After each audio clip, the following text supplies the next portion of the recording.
用微光照亮夜晚，用温暖温润心灵。亲爱的朋友们，欢迎来到微光夜读。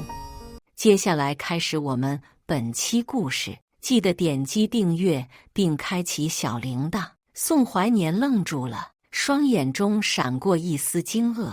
我们之间陷入了短暂的沉默，直到女儿的欢笑声从房间里传来，电视机的声音伴随着她的笑声打破了这份沉静。宋怀年挤出一丝笑容，试图化解尴尬。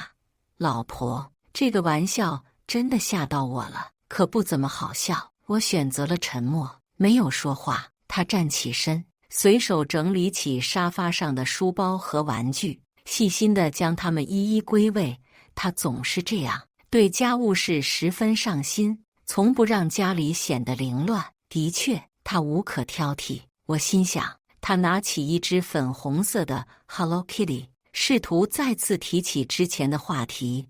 乔老师确实很专业，我觉得是时候让女儿学一些音乐技能了。不行，我毫不犹豫地打断了他。宋怀年看起来有些意外，我可以负责每天接送他，不会给你增加任何负担的。我直视他的双眼，坚定地重复：不行。他动作一顿，眼神中闪过一丝难以言明的情绪，但随即又恢复笑容。好，听你的。夜幕降临，家里变得静谧。自从女儿5岁后，他就不再与我们同睡，总是笑着说要给爸爸妈妈一些私人空间。那时，宋怀年总是开心的大笑，亲昵地夸赞他：“你真是爸爸的贴心小棉袄。”现在，我站在镜前涂抹护肤品，指尖轻轻抚过眼角的细纹，心中不免有些怅然。宋怀年从身后轻轻环住我，手指不老实地向下探去。老婆，你即使长了皱纹，也依然美丽动人。我不动声色地拉了拉衣领，提醒他：不早了，睡吧。他似乎对我的冷淡态度感到困惑，但并没有放开我。我只好再次开口：明天还要早起送圆圆上学呢。圆圆是我们女儿的小名，她现在正在上幼儿园大班，每天都需要宋怀年接送。好吧，她迅速回应，然后将我转过身来，在我额头上轻轻印下一个吻。我永远爱你，老婆，她深情款款地说。接着，她借口上厕所离开了房间，而我清楚地知道，她即将去陪伴另一个女人进入梦乡。他真是个时间管理的高手。隔天，我去参加富太太们的品酒会，袁太太很远就看到我，笑眯眯冲我招手。到了宋怀年这个位置，人脉比什么都重要。袁太太正是宋怀年上司的老婆，她将手里杯子推到我面前，说：“小盛，我看今天的葡萄酒年份不错，你去给我倒一些吧。”我说：“你可以自己去找服务生倒。”我话说出口，这一片簇拥着袁太太的女人们全愣住了。曾几何时，我为融入这个圈子绞尽脑汁，谨小慎微，想给宋怀年的事业助力，以至于都有些神经质，总是习惯性挂着笑脸。很快有人来打圆场，把这事接过。袁太太一直用探寻的目光望着我。今时不同往日，宋怀年已是她丈夫的左膀右臂，她也不愿与我闹得难看。她又提起钢琴班，宋先生那天跟我提起有个不错的钢琴班，他说他呀七窍玲珑心，知道我儿子正巧要学乐器，专门向我先生推荐。说起来，我还没向你们道谢呢。我几乎笑出声。我还记得在他聊天记录里听到的那几条语音，介绍了这么多熟人。你妻子不会发现吧，宝贝？这样才刺激呀！讨厌，你可要奖励我。明天我送女儿上学，你穿黑丝来见我好不好？我们就在老地方，幼儿园后面的小巷。后面的话太龌龊，我嫌脏耳朵。是什么样的刺激？才会让宋怀年被我拒绝后，又向袁太太推荐，非要替情人做这个人情。我浅笑着，四两拨千斤地说道：“你是说圆圆都不肯去的那间？那是幼儿园老师私下开设的，学生来源鱼龙混杂的。咱们这样的家庭，又不是找不到好的私人老师。”宋怀年估计是以为你喜欢让孩子多和不同的人接触，长长见识呢。袁太太脸上一瞬就黑下去了，惊怒不定。我全当没看见，扭身去找服务生，享用那年份不错的葡萄酒去了。不过我不见山，山倒是来见我了。一位穿着飒爽樱梅星目的女性站到我对面，微笑着朝我伸出手。你就是周岁岁，太久没有人用宋太太以外的名字叫我了。品酒会结束，宋怀年来接我，他仪表堂堂，倚在车门旁吸烟，见到我后立刻熄灭，笑吟吟为我拉开车门。袁太太看到他，不冷不热地与身旁人说：“瞧瞧，男人和女人就是不一样，一样到了中年，男人变得沉稳，心思活络，成熟更添魅力。女人呢，人老色衰，看上去脑子都没年轻时候灵光了，谁都要来骗上两句。”宋怀年还当是夸他，笑着说：“相信在袁先生眼里，袁太太也一定是极美的。”他办恩爱办得更起劲，攥着我的手坐进车里。晚高峰，路上堵了许久。到家时，圆圆已经睡了，家里静悄悄的，一片漆黑。宋怀年亲昵地贴着我，要扶我进卧室。他低声叫我：“老婆，我们……”下一秒，我吐到了他价格不菲的西装上。他又惊又怒地打开灯，忍不住吼道：“周岁岁，你这是喝了多少？”我抬起头说：“你身上有股味道。”宋怀年浑身都僵硬了，赤白灯光下，他无处可遁，脸上的表情清晰无比。我面不改色的洗漱，隔着卫生间的门，他的声音模模糊糊传来：“应该是下午有个女客户，香水喷得太浓了，你还好吧？”我不答，装作醉了，早早入睡。醒来时，宋怀年正在厨房做早饭。早年间，我们刚到这座城市打拼时，他怀才不遇，偏偏又不撞南墙不死心，不肯进小公司过渡。我一个人打2份工，赚钱支付水电房租，忙得脚不沾地。一天，我因为没吃早餐，胃绞痛加低血糖，晕倒在路边。宋怀年双眼通红，守在我病床前，不停地说着对不起。那时候我想，为了他，为了我们的将来，一切都是值得的。后来给我做早餐就成了他的习惯，他的朋友圈我能看到的全是清一色的早餐菜色，还有女儿的照片。很多人都羡慕我，男人有钱就变坏，宋怀年这样的不多见，你可要把握好。他们总是这样说。思考间，宋怀年已经推门进来了。老婆，吃饭了。他系着围裙，手里拿着锅铲，神态温柔。鸡蛋和香葱的香气从门外传来。我看着他，又说了一遍：“宋怀年，我们离婚吧。”他拧起眉，又松开，失笑说：“不就是没做你爱吃的粥吗？今天的菜单可是小公主点的，我哪敢违背？”女儿圆圆从门缝里钻出来，满嘴是油，天真无邪地说：“我就要吃鸡蛋饼。”宋怀年笑着抱起她。就在这时，电话响了。宋怀年接通后，表情一点一点紧张起来。我早有预料，上前接过圆圆，挂了电话。他有些狐疑地望着我。上司训了我一顿，叫我今天加班处理项目。老婆，你昨天没听袁太太说起吗？我沉默着，想大概就是她吹的枕边风吧。宋怀年去加班了，轮到我去接圆圆放学。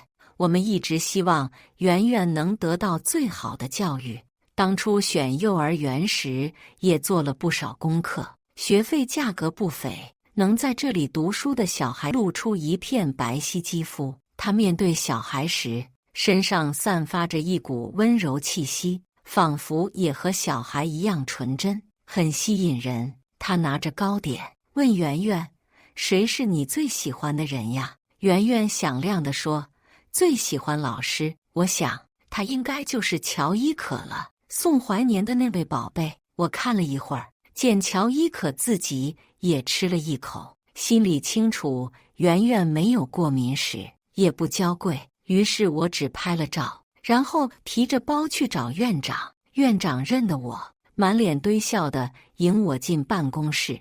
我把照片拿出来给他看，老师喂他吃东西，不告知家长，不知能否保证食品安全，吃出问题，贵校是否负责？院长如临大敌，汗涔涔打电话。我听到他大声责骂：“乔老师，你入园以来闯的祸够多了，要不是有人求情，早就被开除了。”过了一会儿，乔伊可带着圆圆过来了，他一双眼圈红着，我见犹怜。妈妈，圆圆欢呼着扑进我怀里，看也没看乔伊可一眼。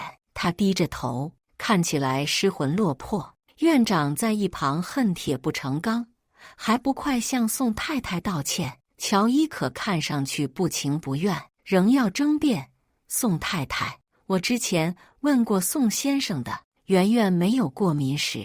我看他一眼，乔老师心系学生，看来经常找我先生了解情况。乔伊可顿时脸色苍白。直到晚饭时，宋怀年才风尘仆仆地回来，他面色自然，坐在餐桌上，把圆圆不爱吃的西兰花都夹走。我抬眼看他，说：“不要助长他挑食的习惯。”宋怀年笑笑，装作不经意：“听说今天你和幼儿园老师起冲突了？”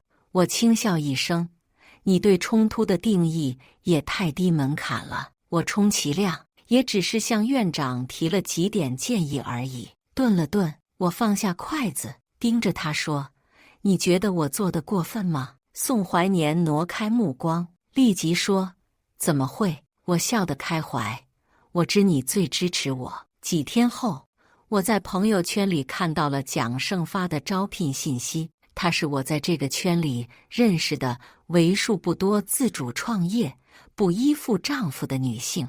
她还是穿得飒爽。结果我简历时很意外，我以为你是家庭主妇。我笑笑不说话。她看了简历更加意外，大金融系毕业，你的力不比你丈夫差。谁说不是呢？我们一同毕业，为了他的理想来到这里，过去多少日夜，是我陪他一起办公，创下一个一个辉煌。只是等我生下圆圆，他已一路晋升。开始有人觉得我是享清福的那个，蒋胜疑虑颇多。现在是初创阶段，我需要能一起坚持的伙伴，而不是心血来潮的富太太。我说，我是认真的，不会叫你失望。他思索许久，还是握住了我的手。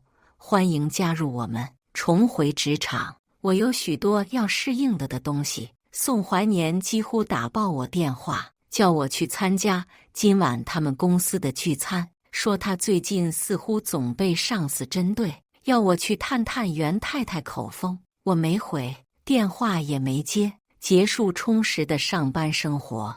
晚上回到家时，已经是深夜。宋怀年在客厅坐着等我，面露愠色。我不在，他的爱妻人设应当演得艰难。你去哪里了？他跳起来质问道：“有你这样做妻子的吗？”我在玄关把鞋子脱掉，慢悠悠说：“我去面试了。”什么？我找了工作，之后都会很忙，请你不要随意在上班时给我打电话，也不要突然安排我的活动。他的脸都扭曲了。你这是什么意思？我平常给你的钱还不够吗？我们身边，你见过谁的太太要出去工作，打丈夫的脸？我想提醒他，过去若不是我去工作养家，哪里来的今日？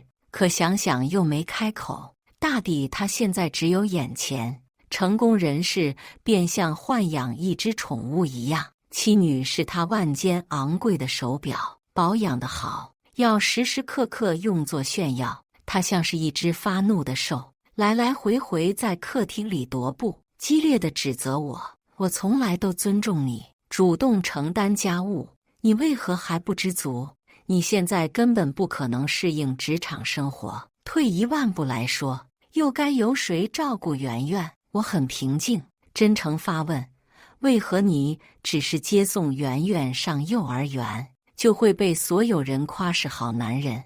我只要出去工作赚钱，就不再是好女人了呢？宋怀年，你好不讲道理！他怒极了，你是身在福中不知福。说罢，他抓起外套就夺门而出，我紧随其后。他大概误以为我要挽留，在门口站定了，絮絮叨叨：我对你已经够好。下一秒，他背后传来砰的巨响，我已经关上了门，还体贴地落了锁。宋怀年愤怒的骂声传来，我全当听不到，自顾自洗睡觉，反正他也不是没地方可去。我相信乔老师这么热心肠，一定会照顾好我的丈夫。宋怀年许多天没有回家，我并不在意，每天上班照顾圆圆，腾不出手时也会让阿姨接送她。你看，这明明是谁都可以做的事。工作上的事一切顺利。这些年来，我虽然没有上班，可跟在宋怀年身边，耳濡目染，对商业动向仍旧敏感。在学校时，我的能力就比他强。蒋胜很开心，夸奖我：你怎么不早点来？我真的太感谢你了。我笑笑说：如果真感谢我，就帮我个忙吧。蒋胜说：你只管说。我说：给我介绍一个离婚律师。和律师聊过后，我又抽出时间亲自去幼儿园接圆圆，也因此重新见到了乔伊可。他春风得意，脸颊都透着红润。他故作惊讶地问我：今天又是宋太太接圆圆呀？宋先生去哪了？我好脾气地冲他笑笑，说：我不知道呢，难不成乔老师知道？他下意识想捂住嘴的样子，蠢极了。当天，宋怀年就回了家，他带着大束洋甘菊，上面还有新鲜水珠，笑吟吟递给我：我来向你赔罪。我有一点恍惚，想起许多年前，我们吃住都还挤在狭小潮湿的出租屋。情人节，他说什么都要给我买一束鲜花，可到了花店，他站在货架之间，一会儿嫌弃那束太严肃，一会儿觉得那朵蔫巴巴。我知他口袋空空，不过是色厉内在，但仍然欣喜地接过那束他精挑细选的洋甘菊。如今我已经能够笑着推开这束花，说：为什么不是玫瑰？宋怀年脸上露出一点迷茫：我以为你喜欢。过去我毫不留情，那是因为你那时太穷，买不起别的。宋怀年很难堪地站着，我点到为止，打开家门说：不过欢迎回来。刚刚和好时，男人总是最殷切。第二天，我床头就出现一束鲜翠欲滴的玫瑰。接下来几天，他都早早下班回家，叫阿姨接送圆圆，带我去吃烛光晚餐。他总是沉醉于自己营造出的深情美，我也乐得敷衍他几句。他会为我拉开凳子，切好牛排，慷慨地给服务生小费，让他把餐厅音乐换成我最喜欢的提琴曲。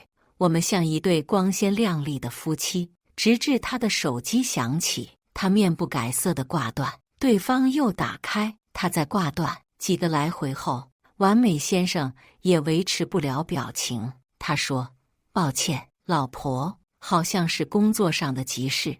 我把他手机面朝下扣到桌面上，紧按电源键，直至关机。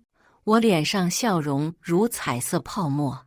陪我吃饭可不许想别人，上司也不行。宋怀年无奈笑笑：遵命，我的大公主。没关系，我不急，宋怀年也不急，自然有人会急。这顿饭吃得很尽兴，我一直笑得开怀，像是回到了从前。他被我的态度鼓舞，到家仍紧紧揽住我腰身，但我毫不留情松开他，娇笑着说：“我今天和圆圆睡，约好给她讲睡前故事，直至关上圆圆儿童房的门。”我都能感觉到他的视线一直停留在我身上。男人大抵都是有一点劣根性，吃不到的东西闻起来更香。圆圆扑到我怀里，巴眨着眼睛说：“妈妈，你和爸爸约会回来，看起来好开心啊。”我沉默了一瞬，问他：“圆圆，如果爸爸妈妈分开，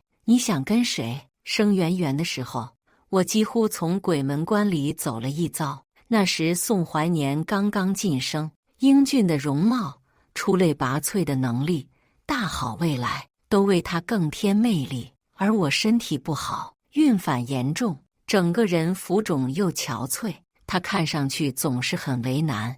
老婆，这次聚餐他们都会带上自己的太太，没关系，你不想去也可以，我会和上司解释。我很好强，不习惯当一个需要被照顾的弱者，站在那些精心打扮的太太们中间，我像来自外太空的怪兽。他们说，宋先生真是好爱你。那时我没意识到，原来抬高他是踩低我自己。男人多狡猾，孕期没有休息好，导致我的生产过程非常困难，但好在我坚持下来了。上天赐给我一个如此可爱懂事的女儿，圆圆是一个独立的、有自主思考能力的个体，她将永远是我人生的第一位。可我不该自私地剥夺她选择的权利。妈妈，你哭了。她坐起来，捧着我的脸说道。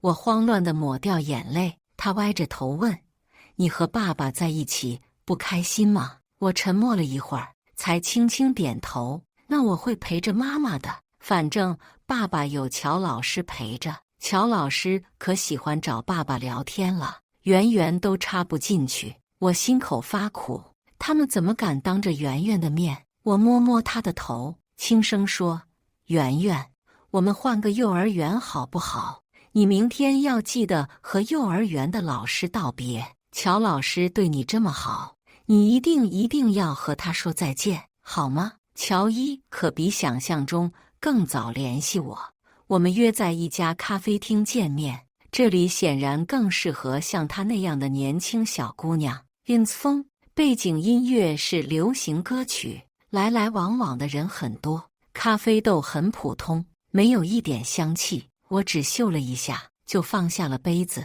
乔伊可的脸上有一股藏匿不住的傲慢与野心，他在这时开口说：“宋太太喝不惯吗？宋先生可是很喜欢喝这家咖啡的。”我将手机放到桌面上，饶有兴趣地看着他。乔老师好敬业，不只照顾圆圆，连我丈夫的口味也要记得清楚。不知是否对每个孩子的爸爸都了解得这么深刻呢？乔伊可脸上青红不接。宋太太，我只是想来跟您沟通圆圆的事。你犯不上这样羞辱我。我颔首，抱歉，你请讲。他调整了一下呼吸，说：“听圆圆说，你们要换幼儿园，是有搬家的打算吗？”我不正面回答。怎么？乔伊可说，圆圆她在班里表现很好，我觉得贸然转学，对孩子很不负责任。他见我不为所动，又说道：“听说您最近还把圆圆一个人丢在家里，出去工作。其实宋先生待你已经足够好了，像您这样的全职太太，没有一点生活压力，为什么就不能对孩子多上点心呢？”我温和地打断他：“你很羡慕吧？”他一下子噤了声：“蠢货！”我心想，我继续说道：“宋怀年没接你电话的时候，你很害怕吧？毕竟圆圆一转学，你们之间的联系就彻底断了。”他试图否认。我没，我似喟叹说：“你这样的小姑娘，我见得多了，有野心，也肯下功夫，觉得脸蛋简直是最好的武器，打算靠男人实现阶级签约，却要找一个合理的理由，把这当作爱情，以为自己是来拯救这些有钱男人灵魂的。乔老师，你真又下贱又廉价。他的脸色全然变了，看我像看杀父仇人。你都知道了。他把牙齿咬得咯吱响，那么好看又年轻一张脸，此刻也变得狰狞。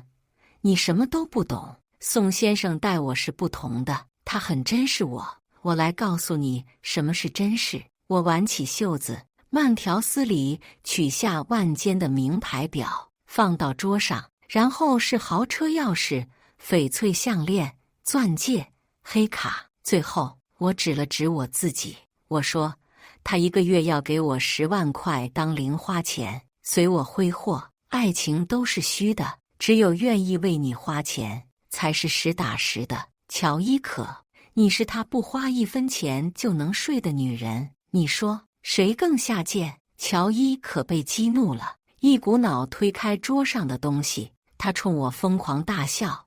你以为他没给我花钱吗？他心疼我通勤，已经为我提了2辆车了。珠宝首饰，每次情人节都是你一份，我也有一份，不论是金钱还是爱，他都给了我，给了我。宋太太，我要是你，我早笑不出来了。我的确笑不出来，垂眸坐在原位。你知道了也好。他轻蔑地望着我，我比你漂亮，年轻，也比你更有资格做宋太太。乔伊可像一只斗胜的公鸡，大步流星地走出了咖啡厅。我看着橱窗外他的身影，翻开了一直扣着的手机，屏幕显示通话中。我说：邓律师，他转移的财产应该就是这些了。等下我会安排人跟紧他房产情况，应该也很快能搞清楚。我赌乔伊可不敢把这事主动告诉宋怀年，毕竟他会因为宋怀年没接电话，圆圆的几句话就自乱阵脚。不过这场戏已经到了收尾阶段，我最后一次问他：我们离婚吧？宋怀年，他皱着眉，仍在粉饰太平。再开这种玩笑，我可要生气了。我叹了口气，说：今天我送圆圆吧。我驱车带圆圆到高铁站，她姥姥已经在那里等着了。我请了长假，带圆圆去云南玩。离婚起诉状应该当天就寄到了宋怀年的手里。他的电话一个接一个打来，从你疯了吗到对不起老婆，求你原谅我，我嫌烦，换了卡。我已将全部事宜委托给邓律师，从此以后我与宋怀年不会在没有律师的情况下对话。在云南的第12天，圆圆问我：妈妈，我们什么时候回家呀？我柔声问：圆圆玩得不开心吗？开心。她鼓着脸把手臂伸给我看，可圆圆都晒黑了。我被逗得哈哈大笑。这时邓律师的电话终于打来了，他说对方委托律师了，今日已通过正式手段与我联络。宋太太，我们可以坐下来谈了。挂了电话，我对圆圆说：我们现在就可以回去了。我想，如果时间再往前倒个7年，我和宋怀年恐怕都没有想过有一天我们会这样坐在一起。双方律师已经就位，宋怀年在看见我的那一刻立即就站了起来。他似乎憔悴了不少，胡子拉碴，头发凌乱，没有一点以前风度翩翩的样。相比之下，我精心打扮，容光焕发。他看着我，手脚发颤。周岁岁，你就这么狠心？你早知我出轨，找工作，调查财产，每一步都是铺垫。我说：彼此彼此。邓律师将协议推过去。我当事人的诉求是要女儿的抚养权以及1半的家产。他拿出一沓沓证据，包括您给乔女士购置的房子、车子，都属于夫妻共同财产。宋怀年说：这些都可以给你，但我绝不离婚。我们结婚7年了，我对你多好，你自己清楚。我们还有孩子，圆圆该怎么办？你考虑过吗？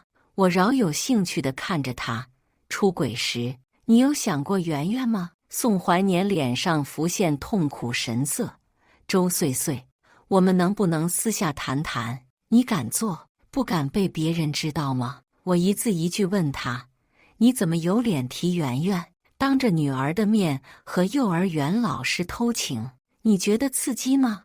你当时怎么没有想到今天呢？他用力一拍桌面，怒吼道：都是他诱惑我的，那个贱人，是他拿圆圆当借口接近我，我对他没有任何感情，他也只爱我的钱。周岁岁，你才是我唯一的正牌妻子。我看着他，像看一个陌生人，我真是瞎了眼。我感慨道：当初怎么就和你在一起了？他大抵也回忆起我们一起熬过的苦日子，咬紧了牙关。我不会跟你离婚的，他低吼道。你只是一个刚刚参加工作的家庭主妇，我的收入、社会地位统统比你高。你如果起诉，圆圆未必能判给你，那我们就拭目以待。世界上没有不透风的墙。如今回头看，我才惊觉宋怀年如此自负、大男子主义、表演型人格。结婚第7年，我在他的电脑里看到了和乔伊可的聊天记录时，几乎当场昏厥。大家公认的好男人，原来早就暗度陈仓。乔伊可说：你是有担当的男人，还会亲自接送孩子。我好羡慕你太太能那么清闲，你养着他们，撑起了这个家，你真了不起。宋先生，和您在一起好有安全感。一开始只是一句关心，发展到长天累牍的聊天，然后乔伊可说自己家的灯坏了，夜好黑，外面在打雷，求宋先生陪陪他。从此一发不可收拾。他们在幼儿园的拐角处接吻，带圆圆吃饭时在桌下牵手，在儿童厕所里耳鬓厮磨。他叫她你是继圆圆后我的第2个小公主。乔伊可给他发语音，嗲声嗲气地喊他：那你是我的 Sugar Daddy 吗？他借口出差，带着乔伊可远渡重洋旅行，把电脑落在家里，才被我发现这切。那一刻，我真的想杀了他们。可圆圆，我的圆圆，我该拿什么和他抗衡？我该如何保护我的孩子？是他推了我一把，我才能走到如今。婚，我一定要离，我要带着圆圆离开这个令人作呕的家。恶人应当交给恶人磨。我将谈话内容录了音，发给乔伊可。她那样野心勃勃的女孩，怎么能容忍自己的宋太太梦破碎？怎么能容忍被宋怀年弃之如敝履的结局？如果所料那样，当天她就闹进了宋怀年的公司，还拿着一份怀孕证明。果真如我所料的愚蠢，他的上司震怒，他就这样丢掉了工作。我将他们的聊天记录打包发给宋怀年，善意提醒他，我随时都可能发到网络上。第15日，我们重新在律所坐下。比起家庭，他更害怕失去的是自己的名声。我知道他对外已开始宣称是我好吃懒做，他与乔伊可是真爱，以此谋得某些男人的共鸣，重新找到一份高薪工作。我不在乎，我对他的那个圈子已毫无留恋，非要做到这一步吗？他不甘心地质问我。不止。我将重新起草的合同递过去。现在我要你净身出户。他跳起来，你这是狮子大开口，你也可以不答应。我摆弄着镶了水钻、长长的美甲。在与宋怀年结婚后，我已经很久没有做这样张扬的款式了。不过，那你就别想找到一份像样的工作了。宋怀年颓然坐下，最终他在离婚协议上签了字。我们的离婚确实在社交圈内激起了不小的涟漪，不少朋友纷纷致电给我：你真是犯傻了。男人在外面寻欢作乐，你又能怎样？只要你的正宫地位稳固，享受生活便好。我在电话这头面无表情地应承着，又装出一副楚楚可怜的模样。他和那位老师是真心相爱的，他们甚至在幼儿园里就做出那种事情。我担心会影响到圆圆，所以只好选择离婚。孩子始终是所有母亲不可触碰的底线。听到我这样说，电话那头的人立刻同仇敌忾，与我一起痛骂那个负心人。我趁机打出感情牌，我现在是一个离异的单亲妈妈，每天还要辛苦工作赚钱养家。哦，对了，我现在在蒋胜的公司工作，听说你家最近在这方面有业务需求，如果可以的话，还请多多关照。蒋胜的公司虽然规模不大，但所涉及的业务领域恰好是这些太太们能够直接拍板的，这都要归功于宋怀年过去几年的精心布局。如今这些人脉资源对我来说具有极高的利用价值，我缺的只是一个机会，而我本身的能力是毋庸置疑的。短短不到2年的时间，我便在蒋胜的公司里脱颖而出，成为了公认的业务能手。大家都称赞我为蒋胜麾下的一员猛将，不仅能力出众，还极具商业头脑。我的名字周穗穗也因此在圈内声名鹊起，很少有人再提及我曾是宋太太的往事。那天，宋怀年再次给我打来电话，他的语气依旧如往昔那般傲慢。我听说你到处向人诉苦，我早就说过，你这样的家庭主妇根本适应不了职场的竞争。现在回来，我还会接纳你。我冷冷地回应，关你什么事？他显然很震惊，你怎么变得这么粗鄙？周穗穗，你得想清楚，你一个离过婚的女人，再也找不到比我更好的男人了，哪个男人会不嫌弃你？我轻蔑地回答，关他们什么事？说完，我毫不犹豫地挂断了电话。其实，宋怀年也只是在强撑面子。事实上，自从他被上一家公司开除后，许多人都对他的丑闻避之不及，导致他的求职之路充满坎坷。他苦心经营多年的人脉，最终全都便宜了我，他怎能不恨呢？更何况他现在还要养活一个贪得无厌的乔伊可。他生下了一个男孩，终于如愿以偿地成为了他梦寐以求的宋太太。只可惜宋怀年已经净身出户，他不仅没能实现阶级的飞跃，反而名声也被搞臭了。据说他现在整天疑神疑鬼，一有女人接近宋怀年，就怀疑他出轨，把他看得死死的。他们在一起后，矛盾重重，争吵不断，早已厌倦了彼此。宋怀年并非没有经历过低谷，过去他能重新站起来，很大程度上是因为有我的支持。如今我很好奇，依靠乔伊可，他能走到什么地步？离婚后的第4年，蒋胜的公司逐渐壮大。那一天，在公司里，我再次见到了宋怀年。当时，我们作为甲方，正与竞争对手商谈合作。宋怀年和竞争对手一同走进办公室。当他看到我时，整个人仿佛被雷电击中，愣在了原地。他变化很大，西装不太合身，甚至有些地方已经破了线，下巴上留着薄薄的胡渣，被微微佝偻着，脸上的笑容也变得僵硬。他喃喃道：“不是说总监办公室吗？你怎么会坐在这里？”我冲他笑了笑，用笔指了指门口，说：“如果连对接公司的基本资料都没查清楚，那您就请出去吧。”他这才如梦初醒，慌忙把资料递给我。“等等，你先看看我们的方案。”我转头对助理说：“叫保安。”他震惊地看着我：“你一点都不念旧情吗？我们之间没有旧情。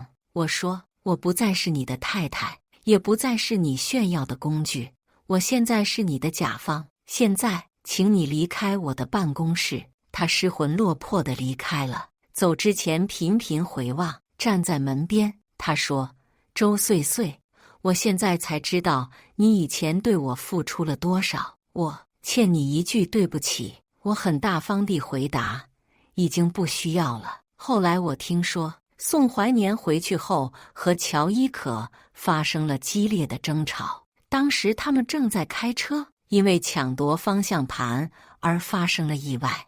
我不知道他们是否安然无恙，但说实话，我并不关心。对于我和圆圆来说，宋怀年已经逐渐淡出我们的生活。在乔伊可生下孩子后，他严令禁止宋怀年来看望圆圆，而他也没有反抗。如今，圆圆几乎已经忘记了他曾经的存在。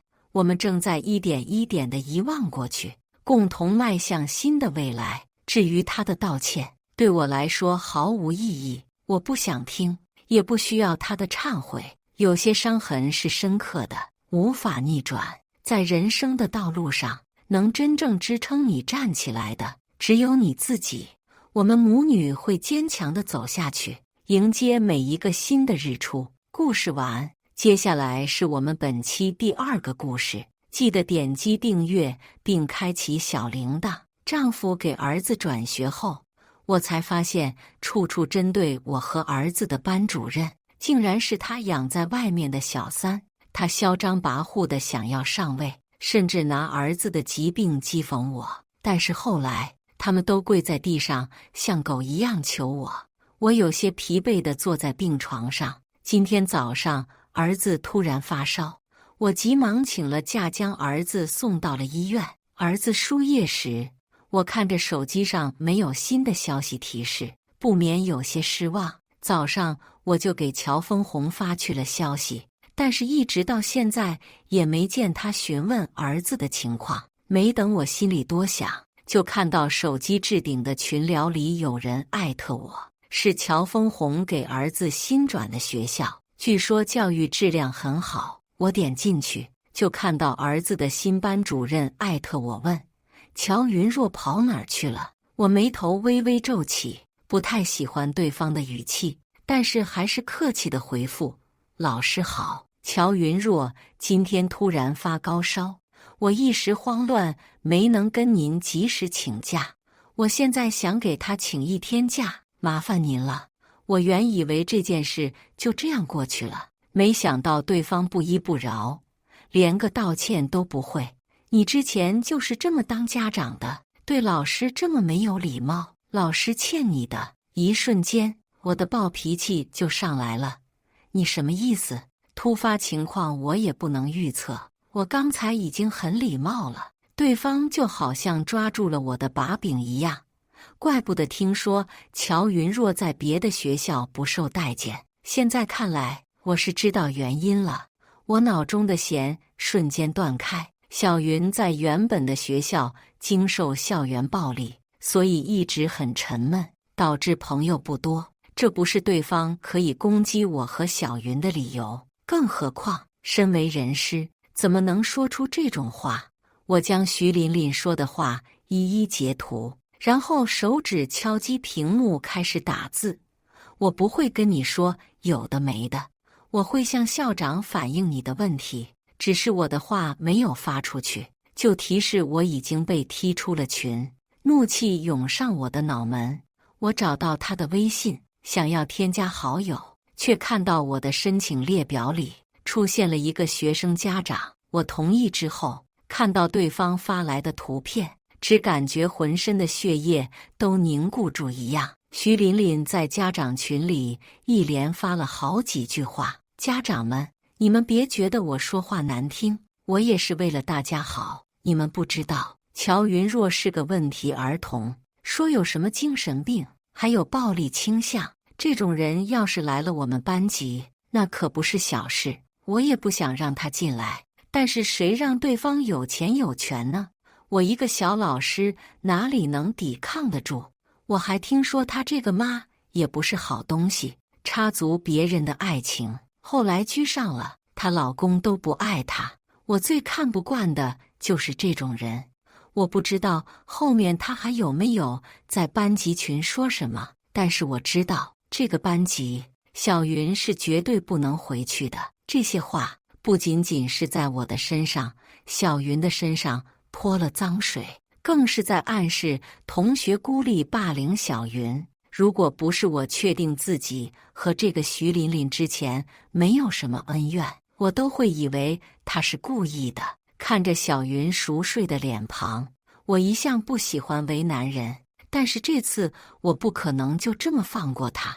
我直接给他们学校的校长打去了电话，并将所有的截图都发过去，想让校方严惩。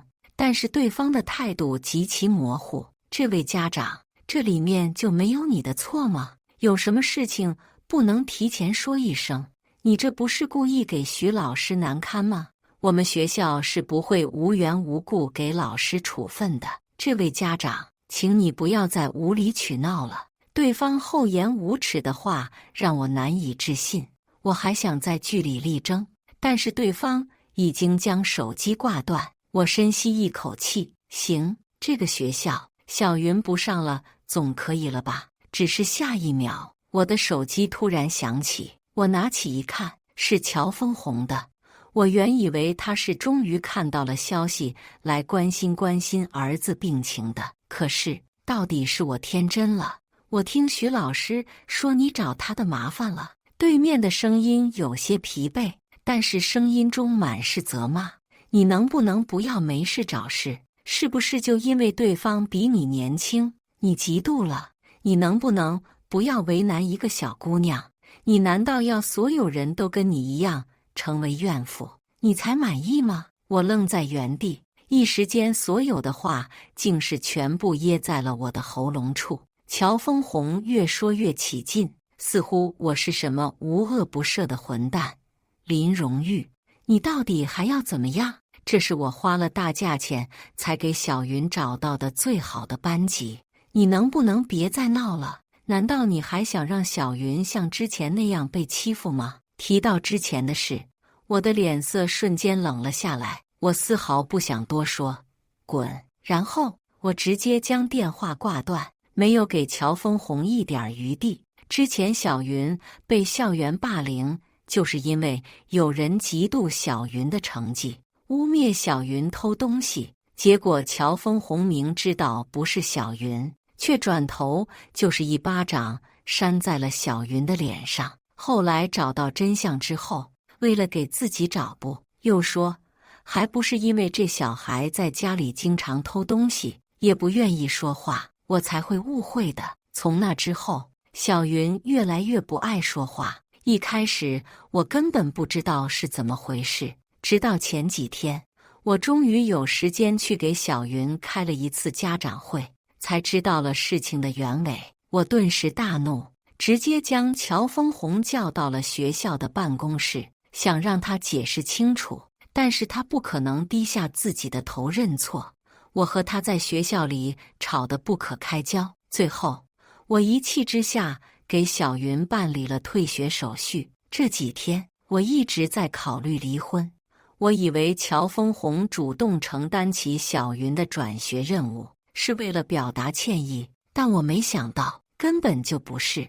我看着手机里熟悉的脸和嚣张的话，有些可笑。照片里徐琳琳灿烂地笑着，她身边的男人更是满眼温柔地看着她，就像是在看什么绝世珍宝。这个男人我当然熟悉得很，就是我的丈夫乔峰红。对方秒撤，随后是一连串挑衅的话。我知道你看到了，怎么样？是不是很生气？都30多岁的老太婆了，有点自知之明吧？大姐，你是不是还向学校举报我了？我告诉你吧，学校是不可能辞退我的，因为乔哥给学校打了招呼。大姐，我劝你还是自觉一点，带着你的问题儿童赶紧滚吧。我笑了笑，将他说的话全部截图。一开始我就感觉到了徐琳琳不对劲，这些话和照片会是开庭的时候最有力的证据。妈妈，我还没将截图整理完，就听到一个细若蚊蝇的声音，转头就看到少年有些苍白的脸上满是迷茫。我这是怎么了？我的眼眶瞬间湿润，上前摸了摸他的脑袋。你发烧了，晕倒了，我是不是给你添麻烦了？小云的脸色有些不好，看起来似乎很害怕。我有些不解，开口道：怎么会呢？你是妈妈的宝贝，这怎么算是给我添麻烦呢？我的声音温柔，带着些自责。以往都是乔峰红在照顾小云，我陪小云的时间很少，导致小云和我这般生疏了。但是下一秒，我的笑容僵在了脸上。可是爸爸说，你有别的孩子了，不会要我了。小云的脸上满是落寞，明明才12、13岁的年龄，却因为校园暴力和父亲的忽略阴沉得很。我的心骤然下沉。妈妈没有别的孩子，你不要听爸爸胡说。我循循善诱，声音中尽量压制住心里的怒火。爸爸是不是没有拿出证据？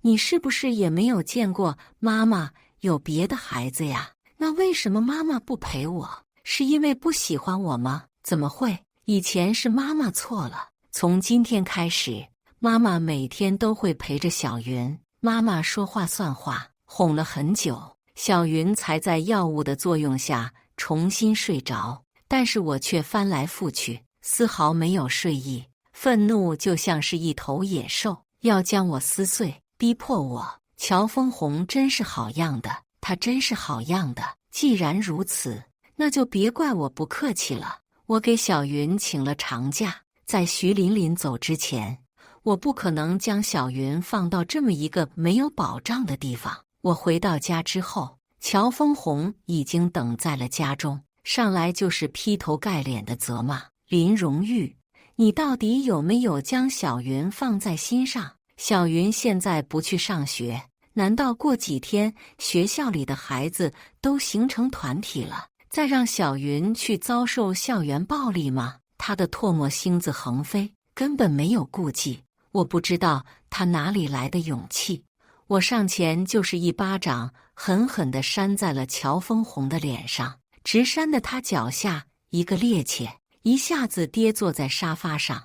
我揉了揉自己扇红的手，声音中满是嫌恶：你算个什么东西，敢这么跟我说话？我告诉你，小云被欺负都是因为你这个贱种。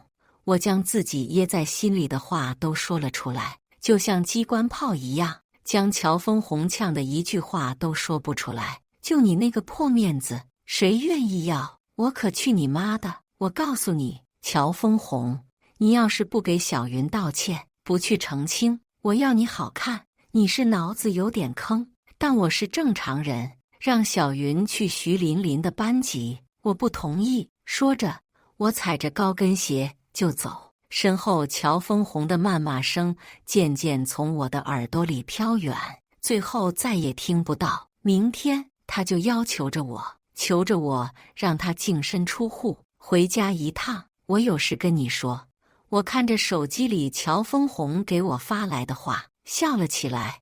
我立刻放下手里的工作回家。一进门，乔峰红就递过来一张离婚协议，他脸上深沉，似乎很是不舍，下了很大的决心才说出口：既然已经对我失望了，那就跟我离婚吧，我也累了。我双手环胸，脸上带笑：离婚可以，但是你要录一个视频，说自己冤枉了小云的视频。不行。乔峰红一听，脸色都变得难看起来，顿时拒绝。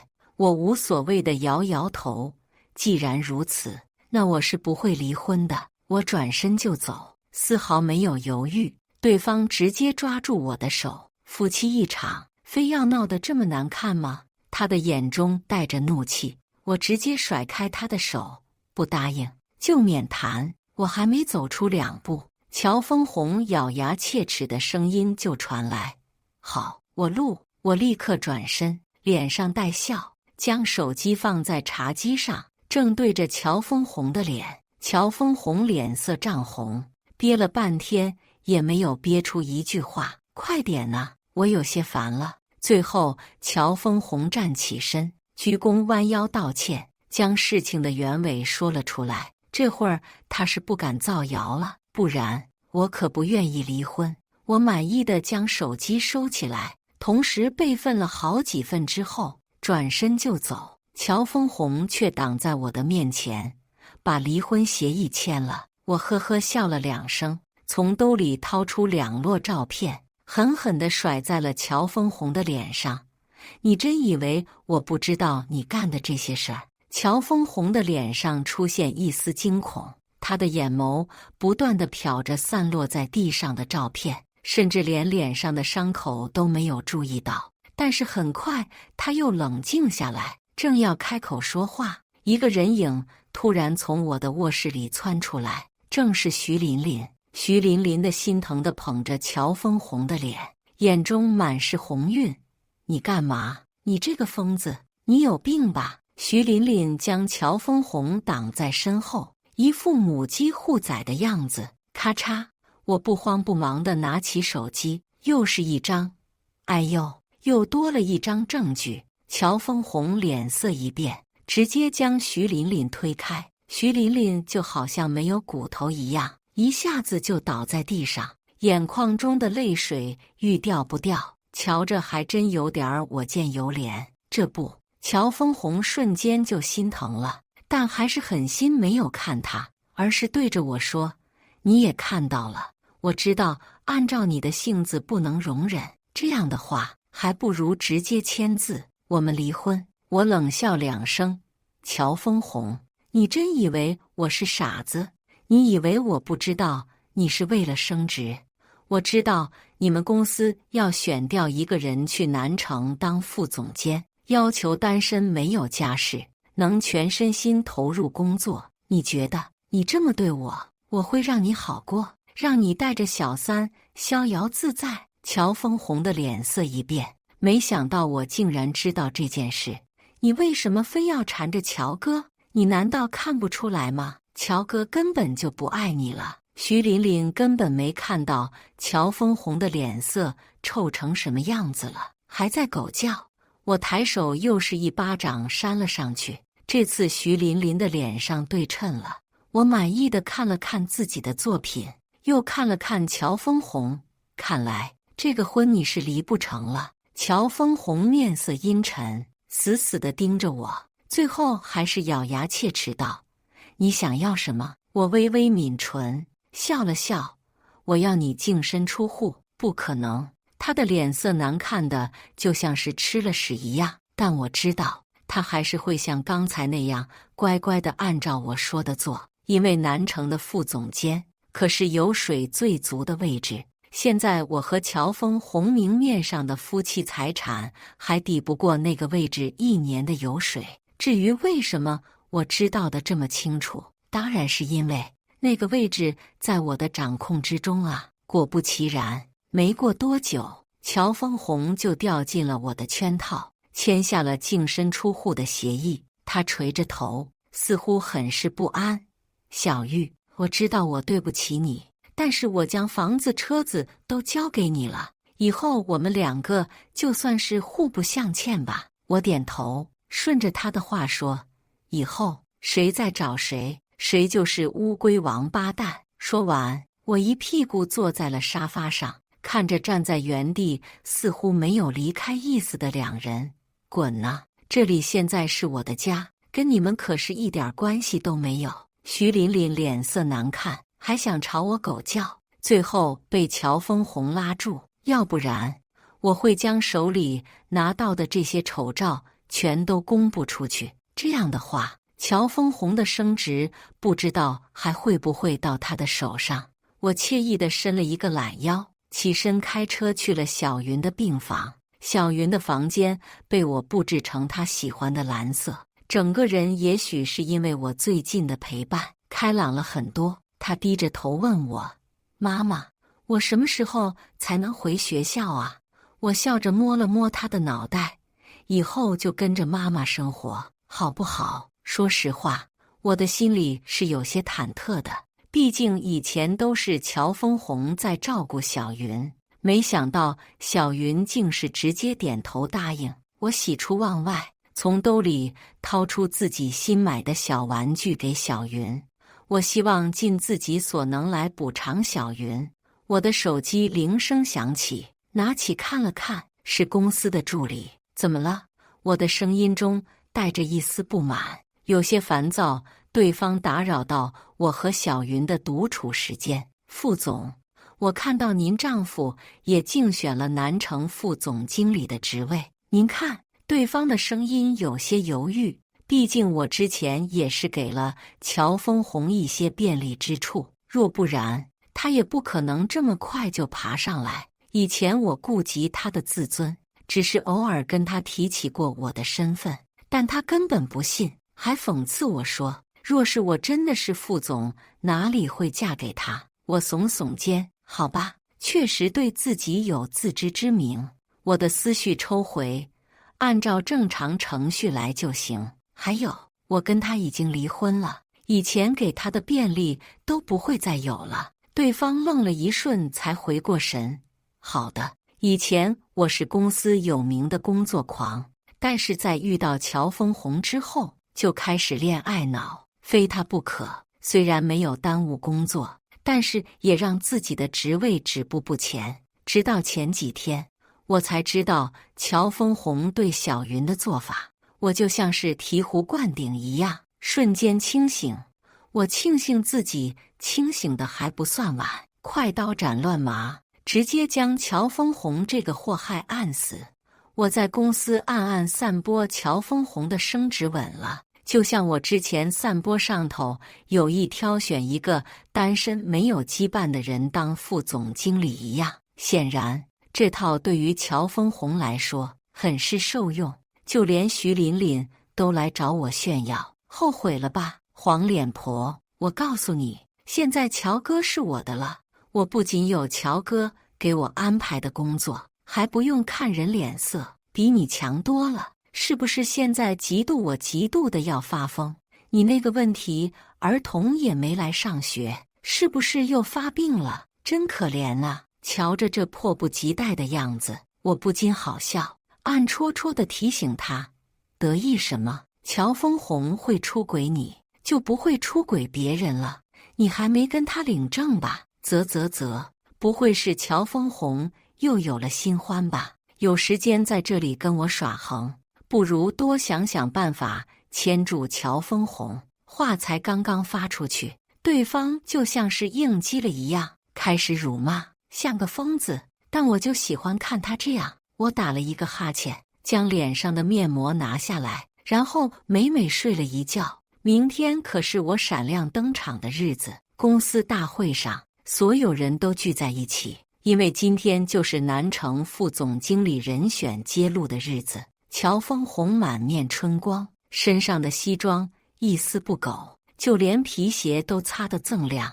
他出现的一瞬间，所有人都围了上去，说这些恭维的话。乔峰红脸上的笑容和得意都快要溢出来。好了，安静一下。最上面的领导拍了拍手，照例讲了2句场面话。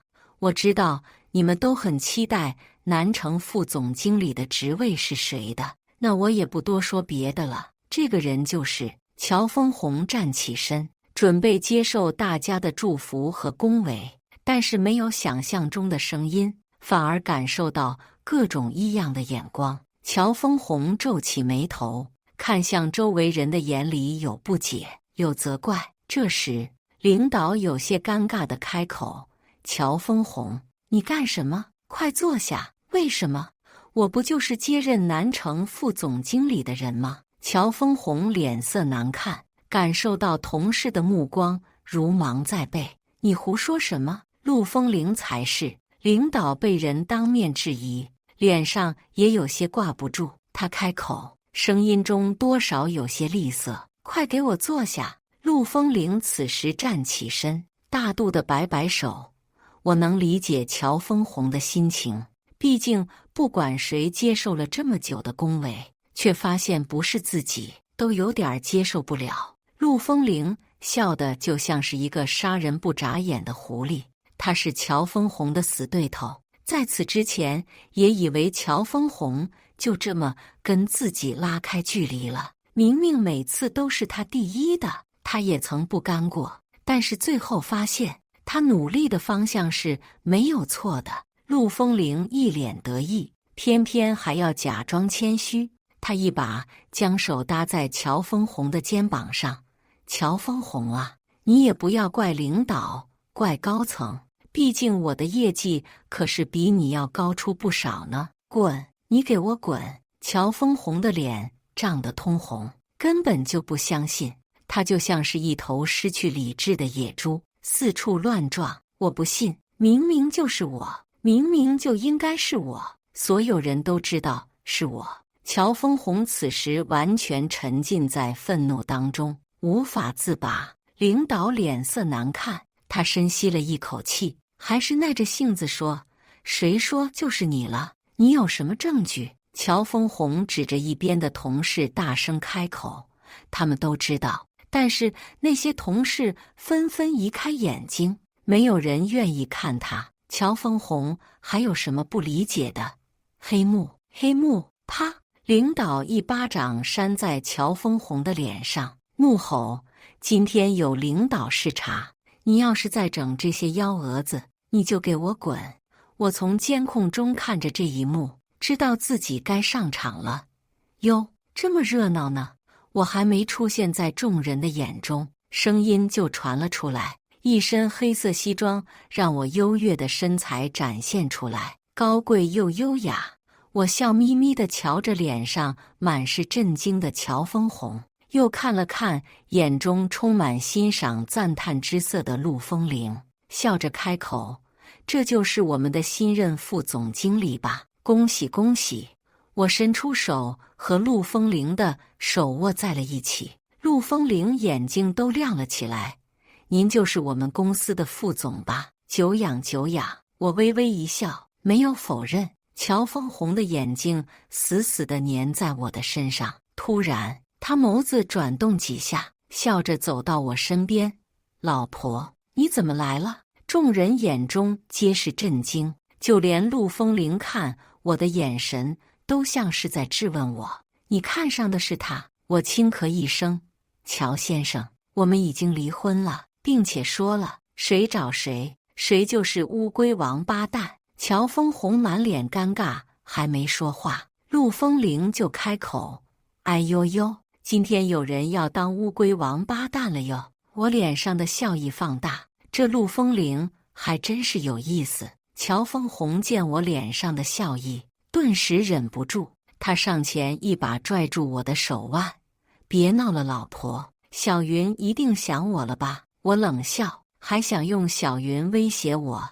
小云很开心，根本就不需要你。乔峰红一而再，再而三的被我下了脸面，最后也忍不住：“林荣玉，你什么意思？什么意思？你长相不行，能力不行，眼光不行的意思啊！”说完，我还上下打量了他一眼，只见他气得满脸都是红晕，就像是猴子屁股一样，让本来就丑的脸更丑了。好好好！乔峰红一连说了数个好，转身就走，那叫一个潇洒。我连看都没看，我在公司稍微巡视了一下，说了几个问题，就跟着公司的人去了陆风铃的庆功宴。陆风铃率先举杯朝我庆祝，我微微一笑，抬起酒杯一饮而尽。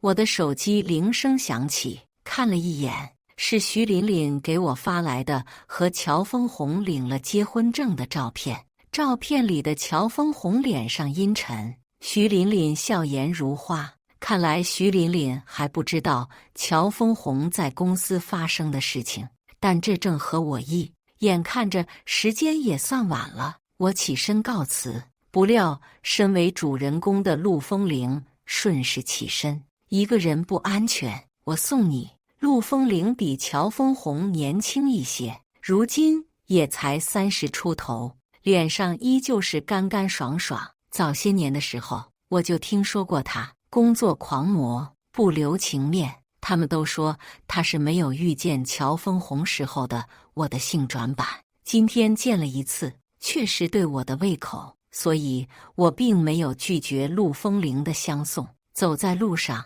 他将我护在路的里面。乔峰红做了什么对不起你的事情？他用的是肯定语气，倒让我抬眸瞧了他一眼。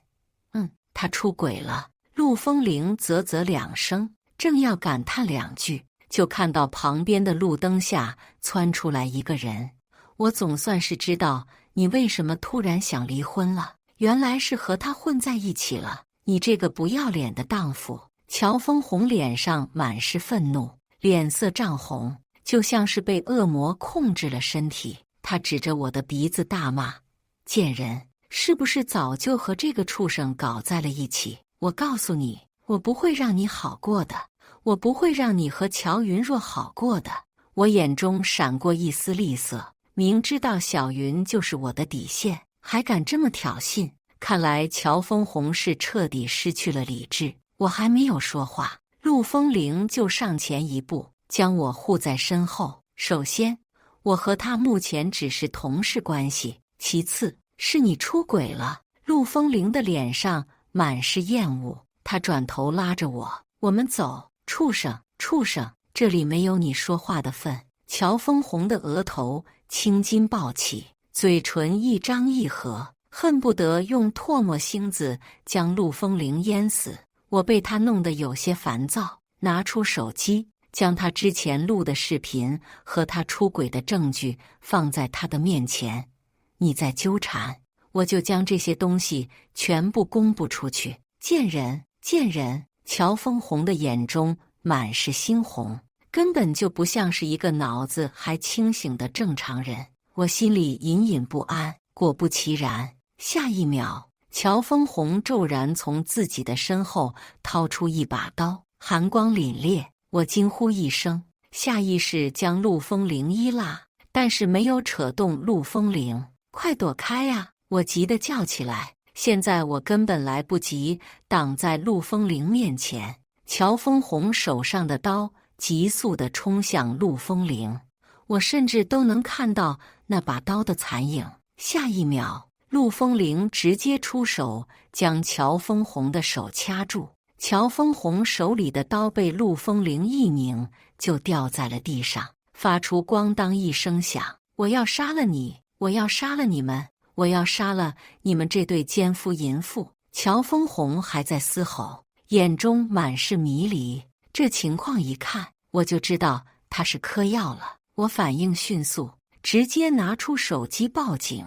哪怕陆风铃已经将乔峰红压制住，让他不能动弹半分。很快，我和陆风铃就在警察局录完了笔录。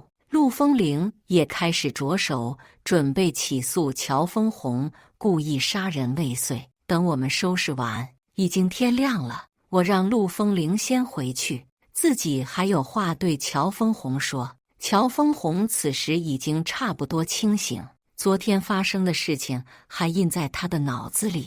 等我来到关押他的地方的时候，乔峰红抱着自己的头，喃喃自语：不是的，这不可能。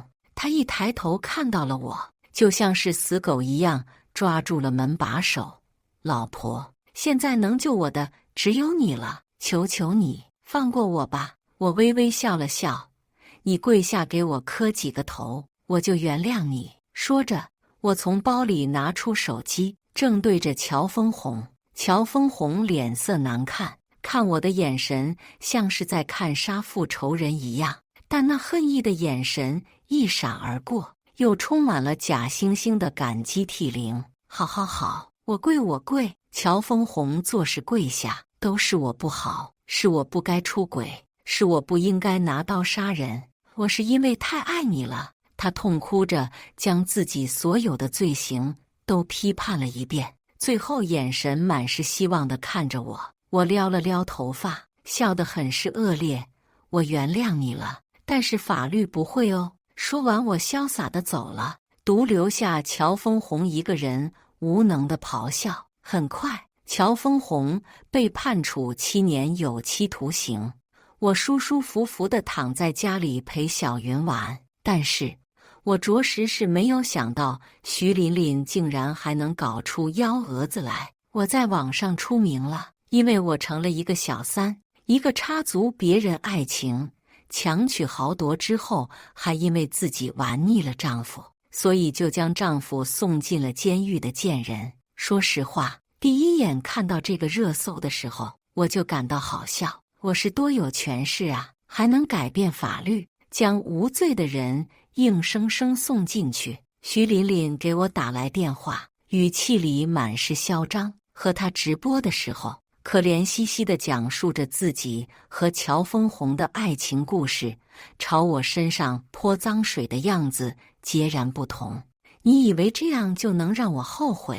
我告诉你，不可能。如果你不想自己的家庭住址被爆出去，就给我500万。哦，对了，还有，如果你敢把我说的话发到网上，我就把你那个问题儿童的病和治病的医院全部都公布出去，到时候你就等着被人网暴吧，你那个小畜生也得死。说完，徐琳琳毫不客气地将手机挂断，根本没有给我一点时间。但是我知道，就算我给了他钱，他也会将我的家庭住址报出去，他就是这种贱人。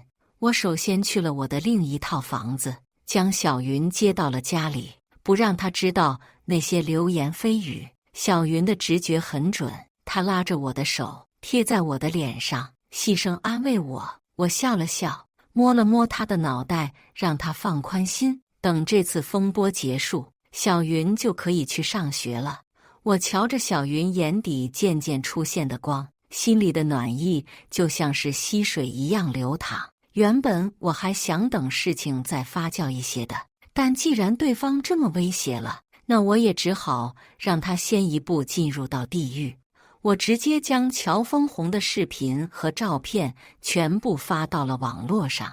我特意选在徐琳琳直播时候的评论区，几十万人同一时间都看到了乔峰红下跪道歉的视频和徐琳琳当小三还上门挑衅的照片。网友也不是傻子，对比我视频照片齐全的证据来说，徐琳琳就凭一张嘴和所谓的恋爱日常，根本毫无可信之言。顿时，有一些明事理的网友开始让徐琳琳拿出证据，但徐琳琳都是自己臆想的，又怎么可能拿出证据？她能做的就只有在直播里掉2滴眼泪。更可笑的是，一开始为了让自己的人设更真实，徐琳琳在直播的时候关闭了收礼设置，也就是说，直播了这么久，徐琳琳1分钱都没有捞到。眼瞧着舆论逆转，优势都朝向我，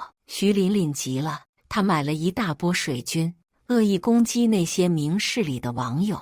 我也跟着徐琳琳替她买了一波水军，甚至比她的那些半吊子还猛。当届网友100斤的体重，99的反骨，还有1斤是88，瞬间就攻占了徐琳琳的评论区、直播等各种能够留言的地方。徐琳琳想让我得到的网暴，最后变成了她自己的。最后也不知道是不是平常徐琳琳太过嚣张，她的家庭住址什么的全部都被爆了出来。最后听说是待不下去，连夜逃跑，再也没有在网络上出现过，更别说再来找我的麻烦了。乔峰红的视频和徐琳琳的照片被万能的网友剪辑成表情包，广为流传。我没想到这些表情包到了后来竟然还有用处。几年的时间，小云的心理疾病已经痊愈，变成了一个帅气的大小伙子。我这几年的工作也渐渐放权，开始培养新的掌权人，没有再进一步。陆风铃倒是时常会过来陪陪小云，这点我也很感激他。小云能够从心理阴影里走出来，她功不可没。但是我并没有想要再结婚的意思，我以为这辈子都不会再见到乔峰红了，直到他满身是血的站在我的房子前，从猫眼里看到的时候，我心里咯噔一下，二话不说，忽略他求救的声音，直接报了警。